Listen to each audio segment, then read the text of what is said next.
Good morning my student, how are you this morning? Oke, mudah-mudahan teman-teman semua dalam keadaan sehat dan sejahtera ya. Pada kesempatan kali ini kita akan belajar tentang obligation and suggestion. Oke, sebelum belajar silakan persiapkan diri dengan baik dan semua perlengkapan untuk belajar. Selamat belajar dan tetap semangat. Today we are going to learn about chapter 3, yaitu tentang obligation and suggestion.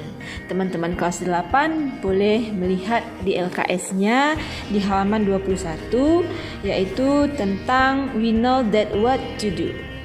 Oke.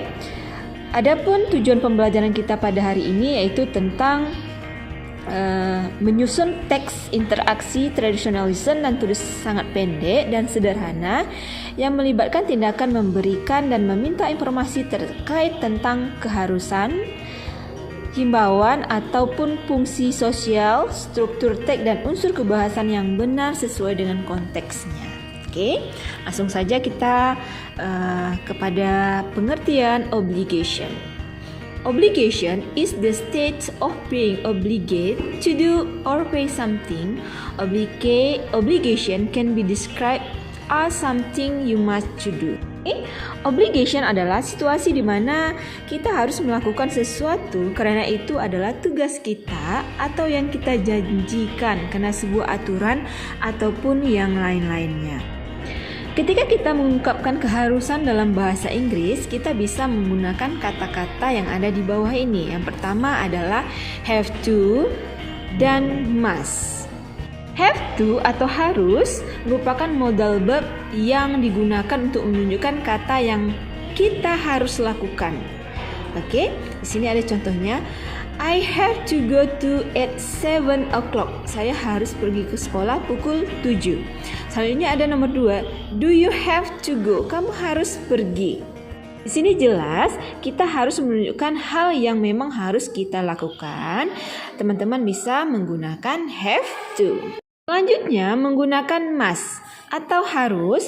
Di dalam obligation, kata must dipergunakan untuk menyatakan sesuatu yang harus dilakukan, biasanya berhubungan dengan aturan.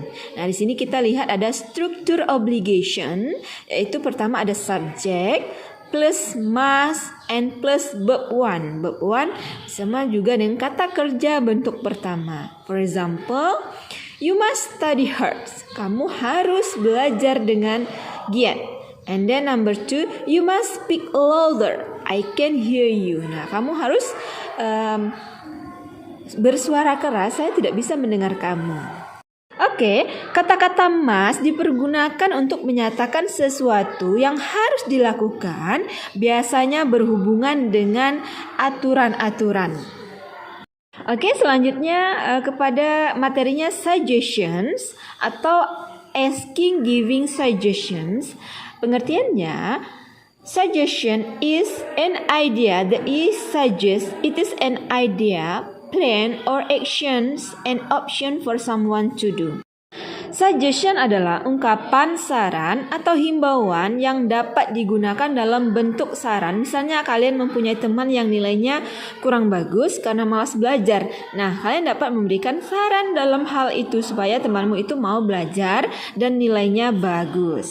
Oke teman-teman kelas 8, berikut adalah contoh tentang asking suggestions. Oke, kita bisa lihat, what should I do? Do you have any idea? Do you have any suggestion for me? Can you tell me what I should do? Do you have any advice for me? Atau, will you give me some suggestion please? Atau bisa juga gunakan any idea. Selanjutnya ada giving suggestions. Di sini ada beberapa ekspresinya. Yang pertama, you should, you need, you had better, I think you should, I advise you to, I suggest you, I suggest that you, and I recommend you. Nah, di sini banyak sekali ya ekspresi-ekspresi yang digunakan ketika kita memberikan suggestion kepada seseorang. Oke teman-teman, secara tidak langsung kita harus memberikan saran kepada orang lain dalam sebuah percakapan, tentunya sebuah fenomena sehari ya yang kerap terjadi dalam banyak situasi dan tempat seperti di rumah, di sekolah, bahkan di tempat-tempat umum, kita bisa memberikan suggestion kepada orang lain.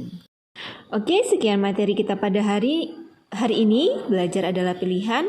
Percayalah, COVID-19 adalah sebuah pertolongan yang akan memberikanmu cara baru dalam memandang kehidupan. Tetaplah bersyukur bisa belajar di rumah, tetap semangat. Untuk tugas akan Miss kirimkan melalui via Google Form. Teman-teman kelas 8 nanti bisa mengisinya setelah melihat video pembelajaran tersebut. Oke? Salam sehat and see you next time. Bye-bye. Good morning my student, how are you this morning? Oke, mudah-mudahan teman-teman semua dalam keadaan sehat dan